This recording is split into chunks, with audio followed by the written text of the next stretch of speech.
Hello दोस्तों, स्वागत है आप सभी का हमारे यूट्यूब चैनल अभिधिकारी में। दोस्तों, इस वीडियो में हम संविधि का निर्वचन अर्थात इंटरप्रिटेशन ऑफ स्टैट्यूट को इसको देखेंगे और इसके ऊपर अभी दूसरे वीडियो में हम एमसीक्यूज को ले आएंगे, लेकिन इस वीडियो में हम टॉपिक वाइज जो है इसको कवर करने की कोशिश करेंगे और कोशिश ये रहेगी कि आपको अच्छे से ये समझ में आ जाए, क्योंकि यह एक डिफिकल्ट जो है सब्जेक्ट माना जाता है। कई बार ये समझ में नहीं आता और कई बार इसको आप पढ़ेंगे तो बहुत आसान लगेगा, लेकिन चूंकि इसके कठिन प्रतीत होने में एक कारण ये भी है कि अमूमन ये कई परीक्षाओं में पूछा नहीं जाता है। जैसे जूरिस्प्रूडेंस है, बहुत कम जगह पूछा जाता है, तो उसी प्रकार से ये है, इसलिए हम अमूमन इसको पढ़ते नहीं हैं, इसलिए हमको ये टफ लगता है। तो इसी बात को हम ध्यान में रखते हुए हम इसको देखेंगे कि कौन सी बातें इसमें हैं, निर्वचन के लिए क्या चीजें आवश्यक हैं। तो देखिए, निर्वचन के अगर नियम की बात करेंगे तो ये 3 प्रकार के नियम होते हैं। तो निर्वचन का प्राथमिक नियम, निर्वचन के प्रमुख नियम या मेन नियम जिसे कहते हैं, और इसके सहायक नियम। तो यह 3 प्रकार के नियम होते हैं। तो हम यहाँ पर देखेंगे इन तीनों नियमों के बारे में। तो इस वीडियो में हम ये जो प्राथमिक नियम है इसी को देखेंगे, इसी पर डिस्कशन करेंगे कि निर्वचन के प्राथमिक नियम होते क्या हैं, इसमें कौन कौन सी बातें हो सकती हैं। तो निर्वचन का प्राथमिक नियम से तात्पर्य क्या है? तो प्राइमरी रूल ऑफ इंटरप्रिटेशन। तो इसकी के अंतर्गत शाब्दिक निर्वचन आता है। अब प्राथमिक निर्वचन के अंतर्गत कई प्रकार के और जो निर्वचन आते हैं, तो उनको भी हम यहाँ देखते हुए चलेंगे। आप इन सभी जो जितनी भी बातें हम बता रहे हैं उसको कोशिश कीजिएगा कि अच्छे से समझें, क्योंकि ये परीक्षा में यहीं से प्रॉब्लम बेस्ड क्वेश्चन बनाएगा। हम एमसीक्यूज पे वीडियो आपको बाद में देंगे, लेकिन यहाँ पर यह इस वीडियो को लाना बहुत जरूरी था, क्योंकि आपको इसे समझाना जो है इसके बिना आप समझ नहीं पाएंगे। एमसीक्यूज हम सॉल्व करा देंगे, आपको चीजें अगर समझ में आई रहेंगी तो एमसीक्यूज हल करने में बहुत आसानी होगी। तो आइए देखते हैं कि शाब्दिक निर्वचन होता क्या है। तो इस नियम का मूल मंत्र यह है कि कानून का निर्माण जो है वह विधानमंडल करता है और कानूनों में विधायी आशय उसके शब्दों, भाषा और प्रावधानों में निवास करती है। तो न्यायालय का कार्य इन्हीं में विधायी खोज करके उसे लागू करना है, न कि कानून के शब्दों में संशोधन करना। यदि ऐसे शाब्दिक निर्वचन से गंभीर अन्याय, असंगति, असुविधा हो रही हो तो उसे दूर करना विधानमंडल का कार्य है। अब जो शाब्दिक निर्वचन होते हैं उनके कुछ आवश्यक तत्व होते हैं। कौन कौन से आवश्यक तत्व हैं कि जिसे शाब्दिक निर्वचन के रूप में हमें देखना होगा? तो पहला है कि शब्दों का सरल होना चाहिए, स्वाभाविक होना चाहिए, उनका जो अर्थ हो वह जो प्रचलित अर्थ है वही होना चाहिए।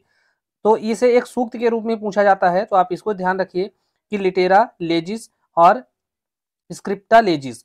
तो अगर यह पूछ लिया गया, अमूमन यह पूछा जाएगा ही, आप इसको जरूर याद रखिए। तो इसका अर्थ क्या होता है?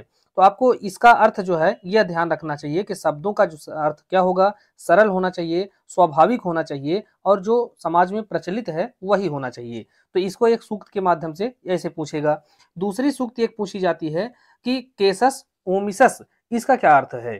तो इसका अर्थ यह होता है कि जब तक कि पर्याप्त आधारों से यह संतुष्टि या यह स्पष्ट न हो जाए कि विधायी आशय होते हुए भी विधानमंडल ने स्पष्ट रूप से व्यक्त नहीं किया है, तब तक कानून में कुछ जोड़ा या घटाना नहीं जाता है। तो इसको यहाँ से इस तरह से पूछा जाएगा। अब तीसरा जो इसके आवश्यक तत्व है उसको देखेंगे कि कानून के प्रत्येक शब्द को अर्थ प्रदान किया जाना चाहिए।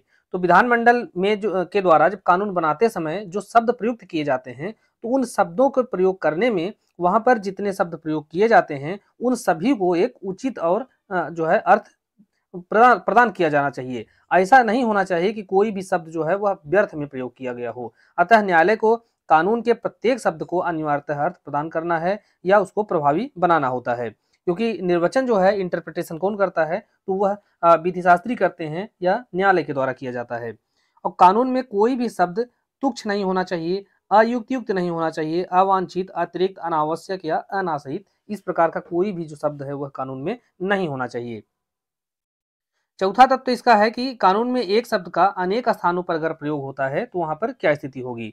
तो सामान्यतः कानून में एक शब्द अनेक स्थानों पर प्रयोग किया जाता है। ऐसे में सामान्यतः उस शब्द का प्रत्येक स्थान पर एक ही समान अर्थ होगा।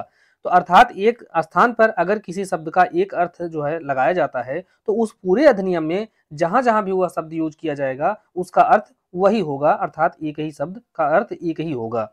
जब तक कि उस शब्द की संगति से, विषय वस्तु से, परिस्थितियों से या अन्य प्रावधानों व उद्देश्यों के संदर्भ से जो है कोई भिन्न आशय न निकल रहा हो या कोई भिन्न अर्थ उसका न निकल रहा हो। तो उस स्थिति में एक ही शब्द का अर्थ सीमित अथवा विस्तृत हो सकता है।